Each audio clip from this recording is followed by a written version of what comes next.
નમસ્કાર ખેડૂત મિત્રો, જય કિસાન, જય ભારત। ખેડૂત ભાઈઓ, સ્વાભાવિક રીતે આપણે ખેડૂતો હોઈએ કે બાકીનો કોઈ પણ વ્યવસાયિક વર્ગ હોય આપણા દેશમાં, આપણે બધા સરકારી તંત્ર તરફથી જે કાંઈ આપણા માટે ગોઠવણીઓ થતી હોય પછી એ આપણને સલાહ અને માર્ગદર્શન આપવાથી લઈને આપણી વ્યવસ્થાઓ સુધારવા માટે જે કઈ વ્યવસ્થા થાય છે એને માટે જે તંત્ર સરકાર ચલાવે છે એ તંત્રમાં મોટા ભાગના અધિકારીઓ તરફથી કે મોટા ભાગના કર્મચારીઓ તરફથી આપણો નાગરિક તરીકેનો કોઈનો સારો અનુભવ નથી હોતો અને તેથી તંત્ર તરફ આપણા મગજમાં, આપણા દિમાગમાં, આપણા વિચારોમાં એક પ્રકારનો ઉદાસીનતાનો ભાવ કાયમ માટે સ્થિર થઈ ગયેલો છે અને એ સ્થિર બની રહે એવા રોજે રોજ પ્રસંગો આપણી બધાની સાથે બનતા રહેતા હોય છે। પણ કેટલાક અધિકારીઓ, તંત્રની અંદર કેટલાક કર્મચારીઓ અને કેટલાક ખૂબ ઊંચા હોદ્દાના અધિકારીઓ પણ એટલા બધા વ્યવહારો, એટલા બધા પોઝિટિવ અને પોતાની ફરજ પ્રત્યે, પોતાના કામ પ્રત્યે એટલી બધી નિષ્ઠાથી જોડાયેલા હોય છે કે આપણને આશ્ચર્ય થાય, આપણને અચરજ થાય કે આવડા મોટા અધિકારીઓ આપણી જેવા સામાન્ય માણસોની સામે, સામાન્ય માણસોની સાથે આટલો બધો સમય પસાર કરે, આપણને રોજે રોજ માર્ગદર્શિત કરવાનો અને રોજે રોજ આપણા કામમાં મહત્તમ સલાહ, મહત્તમ માર્ગદર્શન, મહત્તમ સહયોગ આપવાનો સામેથી પ્રયાસ કરે। આવા અધિકારીઓ જ્યારે આપણે એના સંપર્કમાં આવીએ ત્યારે આપણને અંદરથી એક એવો ભાવ થાય કે આવા અધિકારીઓ જો થોડી વધારે સંખ્યામાં હોય તો પરિણામ કેટલું સરસ આવી શકે સરકારની વ્યવસ્થાઓનું અને આપણા પ્રયાસોનું। આવા જ એક અધિકારી ભાવનગર જિલ્લામાં કૃષિ નિયામક, નાયબ કૃષિ નિયામક ભાવનગર મોહમ્મદ રિઝવાન સાહેબ, જેમનો સંપર્ક મને વ્યક્તિગત રીતે છેલ્લા 4 થી 5 મહિના દરમિયાન એવા રૂપમાં થયો છે અને એમનો ખેડૂતો માટે અને ખેતી માટેનો જે પ્રયાસ છે એ પ્રયાસ અને એમની એક લાગણી ખેડૂતો માટે અને એના માટે એનો જે મહેનત છે આપણી સાથે જોડાઈ રહેવાની એ ગજબ છે, અદ્ભુત છે અને આપણે એના કેટલા વખાણ કરી શકીએ, આપણે પણ થાકી જવું પડે કે કેટલા વખાણ આપણે કરી શકીએ એવી કામગીરી એમની છે। હવે એનો આગળ પાછળના સમયમાં મને જ્યારે જ્યારે માહિતીની જરૂર પડી હોય વિડીયો અપલોડ કરવા માટે ત્યારે પણ મેં એમની સાથે ચર્ચાઓ કરી હોય। 2 વખત 2 વિડીયો મેં એવા પણ મૂક્યા કે એમની સાથે મુલાકાત અને મુલાકાતમાં એમના તરફથી ખેડૂતોને માર્ગદર્શન। ગઈકાલે ભાવનગર જિલ્લાના ઉમરાળા તાલુકાનું ગામ ચોગઠ, જે ગામની અંદર બોરડીનું બહુ મોટા પાયે વાવેતર છે અને ખૂબ મોટા પાયે ઉત્પાદન છે, તો આ ગામના બોરડી પકવતા ખેડૂતો માટે એમણે એક શિબિર કરી, એટલે કે એક બેઠક કરી, બોરડીના ખેતર ઉપર બેઠક કરી અને બપોર પછીના લગભગ 2 વાગ્યાના સમયથી લઈને સાંજના 7 વાગ્યા સુધી ખેડૂતોની વચ્ચે રહ્યા, ખેડૂતોની સાથે ચર્ચાઓ કરી, સરકાર તરફથી જે વ્યવસ્થાઓ હતી એ વ્યવસ્થાઓથી ખેડૂતોને માહિતગાર કર્યા।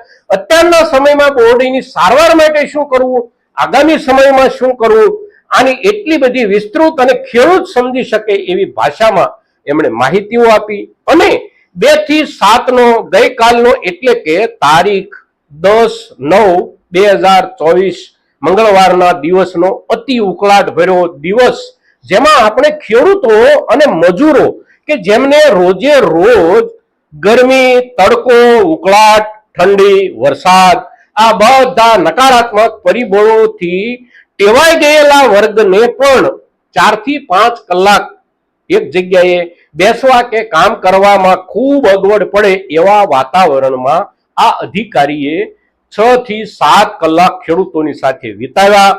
તદ ઉપરાંત દરરોજ કોઈને કોઈ ગામમાં પોતાની ઓફિસનું કામ પૂરું કરી અને કોઈને કોઈ ગામમાં રાત્રિના સમયે, સવારના સમયે, બપોરના સમયે સતત અને નિરંતર જે સક્રિય રહે છે એવા એક અધિકારી કૃષિ વિભાગમાં જ્યારે આવ્યા છે ત્યારે ગઈકાલનો એમનો જે કાર્યક્રમ હતો એ કાર્યક્રમના કેટલાક ફૂટેજ અહીંયા હું રાખું છું મિત્રો, અને આ ફૂટેજ આપ જોઈ અને નિર્ણય કરી શકો કે આવી રીતે આપણી ખેડૂતોની સાથે બેસી અને આપણને માર્ગદર્શિત કરે, આપણને ઉત્સાહિત કરે, આપણને પ્રોત્સાહિત કરે, આપણી જરૂરિયાતોને સમજવાનો પ્રયાસ કરે અને તંત્રએ ક્યાં કેટલું વ્યવહારુ બનવાનું છે એને માટે પોતાના તંત્રને સારી રીતે સજ્જ કરવા માટે એક વ્યવહારુ આયોજન કરે એવા અધિકારીઓ દરેક જિલ્લામાં જો હોય, અગર તો કમસે કમ અડધા જિલ્લાઓમાં હોય તો પણ આપણા ખેડૂતોની હાલત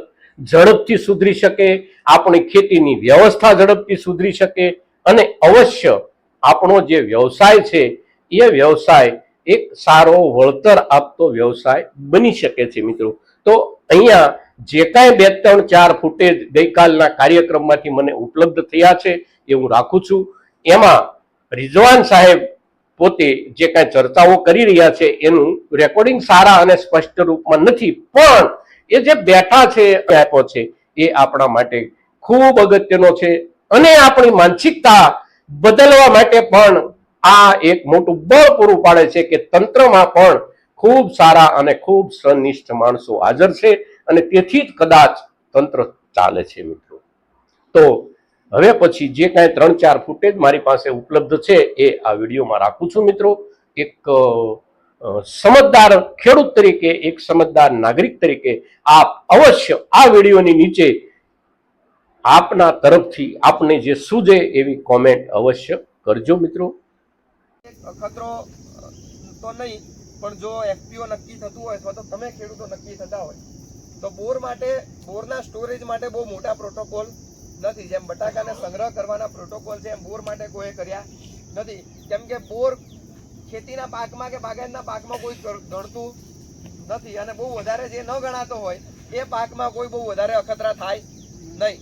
દરેક પાકમાં દર વર્ષે 2 વર્ષે એક ભલામણ બહાર પડે, પણ તમે 1995 ની ચોપડી વાંચો ને 2015 ની ચોપડી વાંચો ને તો બોરમાં એ જ ભલામણ લખી છે. બરાબર છે? તો તમારો બોર તમે ઉતારો અને પછી 10 ડિગ્રી ટેમ્પરેચર, કેટલું 10 ડિગ્રી ટેમ્પરેચરમાં તમે બોર 12 કલાક મૂકો પ્રી કુલિંગમાં, તો તમારા બોરની લાઈફ વધશે અને તમારો બોરનો કલર ડાર્ક નહીં થાય અને એવો ને એવો જળવાય. જેવો બોર ની પછી કિંમત કેરી જેવી નથી, નકરી થાય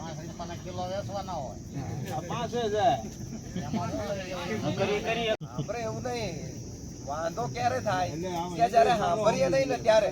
મેં તમને પહેલા હું તમને પૂછશું એટલા માટે કે તમે થોડા જાગતા રહો અને તમને એક યાદ રહે કે આપણે આ વસ્તુ કરવાની છે.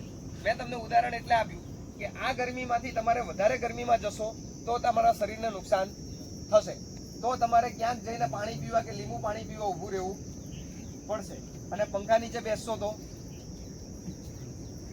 પસીનો ઓછો થશે ને. આ પ્રી કુલિંગ છે. તમારા બોરને તમે 30-35 ડિગ્રી ટેમ્પરેચરમાં કેટલા કિલોની બેગ કરો? 25 કિલોની બેગમાં. અને ખેતરેથી સીધી પેક કરી દો છો? હવે કોઈ પણ પાકમાં એક નિયમ એવો છે કે તમે અઘરી પરિસ્થિતિમાંથી સહેલી પરિસ્થિતિમાં જાઓ.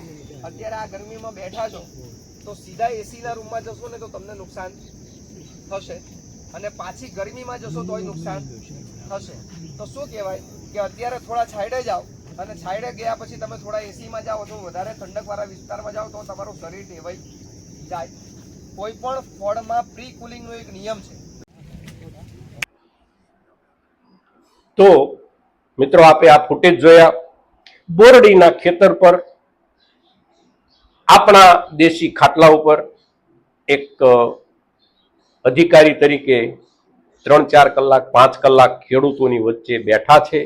એમ સાથે સાથે આસપાસના વિસ્તારના અને તાલુકા કક્ષાના આગેવાનો જેમ કે કરણસિંહજી ગોહિલ હોય, રાજુભાઈ ડાભી હોય, તદુપરાંત ચોગટ ગામના પણ આગેવાનો કે વિસ્તરણ અધિકારી ખેતીવાડી તાલુકા પંચાયત ઉમરાળા, સાથે સાથે ખેતીવાડી ગ્રામ સેવક, આ બધા લોકોની સાથે અહીંયા 6 થી 7 કલાકનો સમય એમણે જે વિતાવ્યો છે એ બદલ મારા તરફથી એમને ખૂબ ખૂબ અભિનંદન અને સમગ્ર ખેડૂત સમુદાય તરફથી પણ એમને હું આ વિડીયો મારફત ખૂબ ખૂબ અભિનંદન આપું છું. સાથે સાથે એક આભાર દર્શન મારા તરફથી પણ અને આપ સૌ આની નીચે કોમેન્ટ કરી અને અવશ્ય સાહેબનો આભાર માનશો, જેથી કરીને આપણે એક કદરદાન ખેડૂત તરીકે, કદરદાન નાગરિક તરીકે આપણી છબી ઊભી કરી શકીએ. મિત્રો, તો આજના દિવસે આ વિડીયો માત્ર આ માહિતી અને આપણી જે સમજણ તંત્ર તરફની છે એ સમજણમાં થોડો બદલાવ આવે એટલા માટે આ વિડીયો અને આ એપિસોડ અહીંયા પ્રસ્તુત કરું છું. આજના દિવસે એટલું. જય કિસાન, જય ભારત.